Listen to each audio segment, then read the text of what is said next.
Very very good morning, good afternoon and good night. आप जिस भी टाइम मेरा वीडियो देख रहे हैं आपको उस टाइम का विश। तो आज हम लोग पढ़ने जा रहे हैं संज्ञा के बारे में। तो चलिए हम लोग स्टार्ट करते हैं संज्ञा के बारे में। संज्ञा, सबसे पहले जानते हैं संज्ञा होती क्या है। संज्ञा मतलब यानी कि किसी भी व्यक्ति,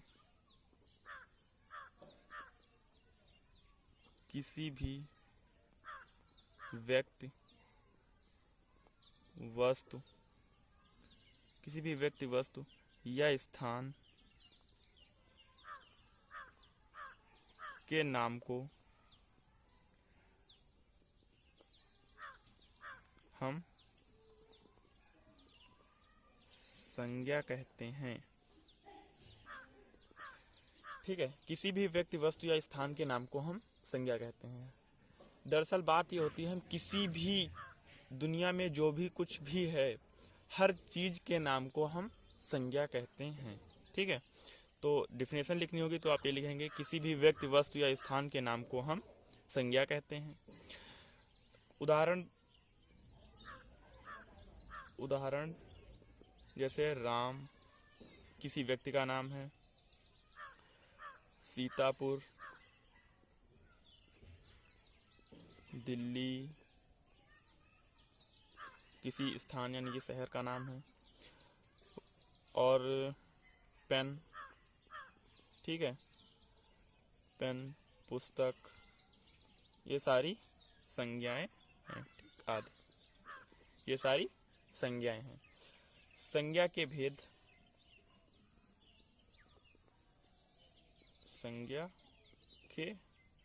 संज्ञा के मुख्यतः 3 भेद होते हैं, व्यक्तिवाचक, जातिवाचक और भाववाचक संज्ञा। तो चलिए इन्हें भी समझते हैं। संज्ञा के भेद मुख्यतः 3 होते हैं, लिख देते हैं। संज्ञा के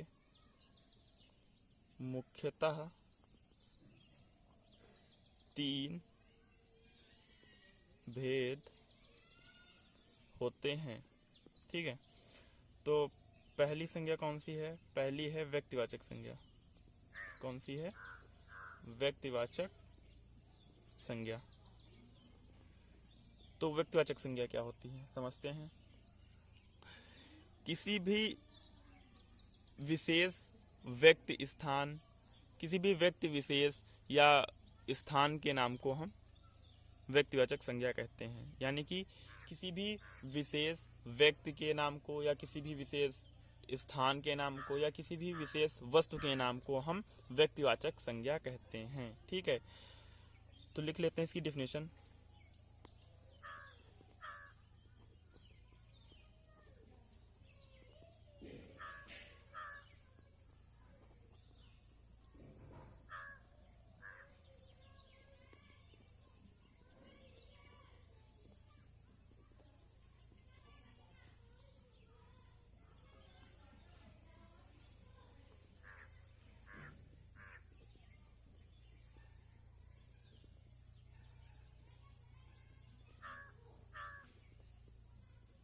ठीक है, किसी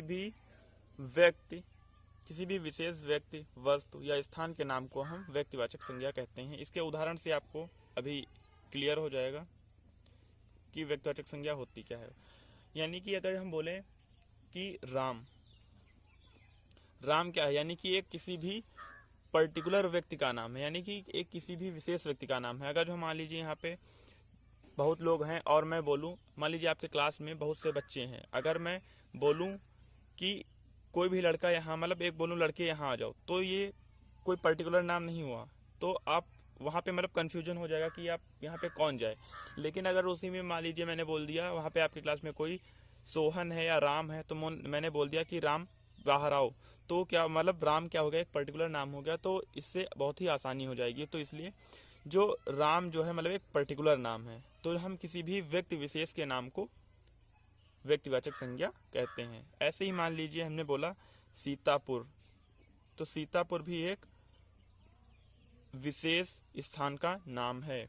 अगर हम बोलें तुम्हें शहर जाना है, तो शहर मतलब कोई भी शहर हो सकता है, वहाँ पे कहीं भी मतलब कोई भी शहर हो सकता है, वहाँ पे आप ये मतलब वहाँ पे कन्फ्यूजन हो जाएगा कि किस शहर जाना है। लेकिन अगर मैंने बोला सीतापुर, तो यानी कि हमने एक विशेष शहर यानी कि विशेष स्थान का नाम दे दिया है, आपको वहीं पे जाना है। तो यानी कि सीतापुर भी एक, जब किसी भी का भी नाम आ जाए और वो विशेष यानी कि किसी भी व्यक्ति विशेष या विशेष स्थान के नाम को हम बोल सकते हैं कि ये यहाँ पे व्यक्तिवाचक संज्ञा होगी। जैसे राम हो गया, सीतापुर हो गया, या मान लीजिए हमारे पास कोई हमारे वहाँ कोई गाय है, उसको हमने नाम दे दिया है बसंती, तो ये क्या हो जाएगा, व्यक्तिवाचक संज्ञाएं। ठीक, ऐसे ही होता है व्यक्तिवाचक संज्ञा। फिर दूसरी संज्ञा आती है जातिवाचक संज्ञा। समझते हैं जातिवाचक संज्ञा क्या होती है। तो जो संज्ञा शब्द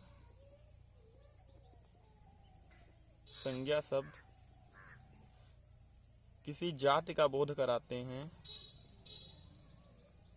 जाति का बोध कराते हैं, उन्हें जातिवाचक संज्ञा कहते हैं। ठीक है, उन्हें जातिवाचक संज्ञा कहते हैं। उदाहरण से समझते हैं। जो संज्ञा शब्द किसी जाति का बोध कराते हैं उन्हें जातिवाचक संज्ञा कहते हैं। बोध का मतलब होता है कि उसके बारे में बताते हैं, उसके बारे में हमें जनाते हैं। ठीक, तो यानी कि उदाहरण से समझते हैं। जातिवाचक संज्ञा मतलब यहाँ पे हमने बोल दिया गाय, ठीक, गाय है और शहर है, ठीक, नदी है, तो ये क्या हो जाएंगी, आदि। ठीक, आदि मतलब किसी जाति का। देखिए गाय हमने बोला तो गाय में कोई एक विशेष गाय का नाम नहीं, जैसे यहाँ पे हमने बोला था बसंती, तो यहाँ पे एक विशेष गाय का नाम हमने दे दिया था। लेकिन यहाँ पे गाय बोला है, तो गाय यानी कि दुनिया में जितनी भी गाय हैं वो सारी उसमें आ जाएंगी, यानी कि ये किसी जाति का बोध करा रहा है। तो गाय क्या हो गया, जातिवाचक संज्ञा। शहर भी जैसे हमने यहाँ पे सीतापुर बोल दिया था, लखनऊ बोल दें, दिल्ली बोल दें, तो ये सारी व्यक्तिवाचक संज्ञा हो जाएंगी। लेकिन अगर हम शहर बोलते हैं तो वहाँ पे वो किसी जाति का बोध करा रहे हैं, इसलिए वहाँ पे जातिवाचक संज्ञा हो जाएगी। नदी भी एक जातिवाचक संज्ञा है। ठीक, नदी शब्द जो है एक जातिवाचक संज्ञा है, क्योंकि इसमें किसी विशेष नदी का नाम नहीं आया है। अगर हम बोलते गंगा या फिर यमुना या फिर सरस्वती, तो ये क्या हो जाती, ये हो जाती व्यक्तिवाचक संज्ञा। लेकिन हमने बोला नदी, तो नदी क्या है, जातिवाचक संज्ञा। ठीक, अब जातिवाचक संज्ञा के भी दो भेद होते हैं, यानी कि दो भेद क्या है, इसके अंतर्गत हम दो संज्ञाएं और पढ़ते हैं। इसके अंतर्गत दो संज्ञाएं हम और पढ़ते हैं जातिवाचक संज्ञा के अंतर्गत। ठीक, इसके अंतर्गत हम दो संज्ञाएं पढ़ते हैं। पहली है फर्स्ट समूहवाचक संज्ञा,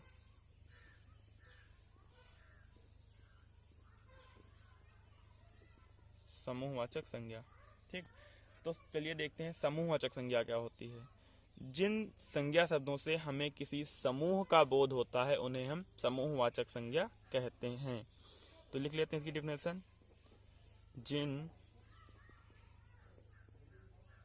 संज्ञा शब्दों से हमें किसी समूह का बोध होता है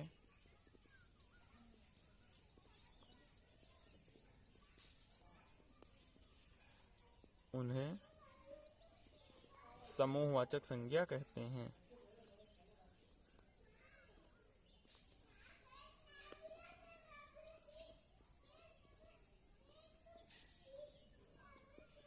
उदाहरण लेते हैं, उदाहरण से समझते हैं। जैसे कच्छा, ठीक है, कच्छा हो गया, भीड़ हो गई, या फिर गुच्छा हो गया, चाबियों का गुच्छा बोल दे, ठीक, आदि। तो ये कौन सी संज्ञा हो जाएंगी, ये हो जाएंगी समूहवाचक संज्ञा। समूहवाचक संज्ञा यानी कि जिन संज्ञा शब्दों से हमें किसी समूह का बोध होता है उन्हें हम समूहवाचक संज्ञा कहते हैं। समूहवाचक संज्ञा में जैसे कि हमने बोल दिया कक्षा, तो कक्षा में मतलब यानी कि बहुत से छात्र हो सकते हैं, छात्र छात्राएं, उसमें मतलब जितने भी लोग हैं वहाँ पे हमने सबको बोला, तो यानी कि सबको मिला के जो बोलते हैं उसे हम बोलते हैं समूहवाचक संज्ञा। समूहवाचक संज्ञा में मतलब अब यहाँ पे भीड़, भीड़ में क्या है, भीड़ में कोई भी हो सकता है, बहुत से लोग हैं। गुच्छा, गुच्छा यानी कि उसमें कोई एक चाबी तो होगी नहीं, उसमें मतलब बहुत सी चाबियां होंगी, ठीक है। फिर आता है द्रव्यवाचक संज्ञा। द्रव्यवाचक संज्ञा यानी कि जिन संज्ञा शब्दों से हमें किसी द्रव्य का बोध होता है, इसी के अंतर पढ़ते हैं एक और संज्ञा है द्रव्यवाचक संज्ञा। ठीक, द्रव्यवाचक संज्ञा क्या होती है, जिन संज्ञा शब्दों से हमें किसी द्रव्य का बोध होता है, जिन संज्ञा शब्दों से हमें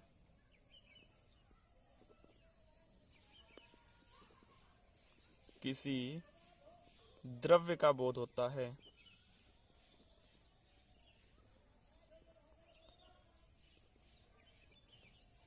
समझ लेगा, उन्हें हम द्रव्यवाचक संज्ञा कहते हैं। जैसे हमने बोल दिया, यहाँ पे उदाहरण ले लेते हैं, उदाहरण से समझते हैं। उदाहरण जैसे हमने ले लिया कि लोहा, ये क्या है, एक द्रव्यवाचक संज्ञा। सोना, ठीक, चांदी, ठीक, ये सारी हमारी द्रव्यवाचक संज्ञाएं हैं। तो देख लीजिए, जातिवाचक संज्ञा के अंतर्गत हम दो संज्ञाएं पढ़ते हैं, समूहवाचक संज्ञा और द्रव्यवाचक संज्ञा, ठीक है। तो समूहवाचक संज्ञा वे संज्ञाएं होती हैं जिसे हमें किसी समूह का बोध होता है, और द्रव्यवाचक संज्ञाएं वो संज्ञाएं होती हैं जिसे हमें किसी द्रव्य का बोध होता है। तो चलिए अब इसके आगे कंटिन्यू करते हैं। और लास्ट में आती है हमारी पांचवी, ओ माफ कीजिएगा, तीसरी संज्ञा है भाववाचक संज्ञा। भाववाचक संज्ञा, तो भाववाचक संज्ञाएं वे संज्ञाएं होती हैं, ऐसी संज्ञाएं, ऐसे संज्ञा शब्द जिनसे हमें किसी भाव का बोध होता है, या इन्हें ऐसे भी बोल सकते हैं, इन संज्ञाओं को हम सिर्फ महसूस कर सकते हैं, देख नहीं सकते, ठीक। तो यहाँ पे लिख देते हैं इसकी डिफिनेशन, जो संज्ञा शब्द हमें किसी भाव का बोध कराते हैं,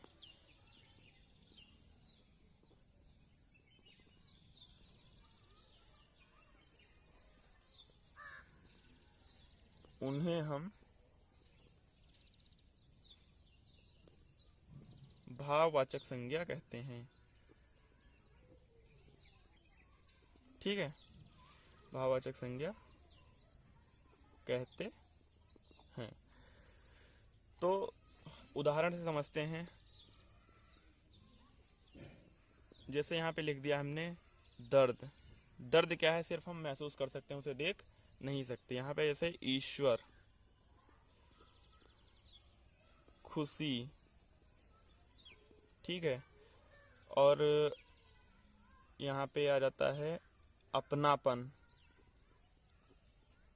ठीक, इन सब चीज़ों को आदि, ये सब क्या है, मतलब ये सब भाववाचक संज्ञाएं हैं। इन संज्ञाओं को, मतलब भाववाचक संज्ञाओं को हम सिर्फ महसूस कर सकते हैं, देख नहीं सकते। ये हमारे भाव हैं कि हम खुशी हैं या हम दुखी हैं या हम ईश्वर है, जैसे इसमें हवा भी है, जैसे अपनापन, इन संज्ञाओं को हम क्या कर सकते हैं, सिर्फ देख सकते हैं। यहाँ पे जहाँ पे मतलब भाव, एक कोई भाव आता है, उसे हम बोलते हैं भाववाचक संज्ञा, ठीक। तो यहाँ पे ये सारी संज्ञाएं भाववाचक संज्ञाएं होती हैं। तो चलिए मैं कोशिश करता हूँ कि, माफ़ कीजिएगा, मैं आशा करता हूँ कि आपको समझ में आया होगा। तो चलिए हम लोग आगे इसके कुछ क्वेश्चंस देखते हैं आपको समझ में आया है या नहीं। तो इसमें आपको संज्ञा पहचानना है कि ये कौन सी संज्ञा है। संज्ञा के भेद बताइए, ठीक है। तो देखते हैं आप लोग सही बताते हैं या गलत बताते हैं, देखते हैं आप लोगों को कितना समझ में आया। तो चलिए हम लोग देते हैं कुछ संज्ञाएं।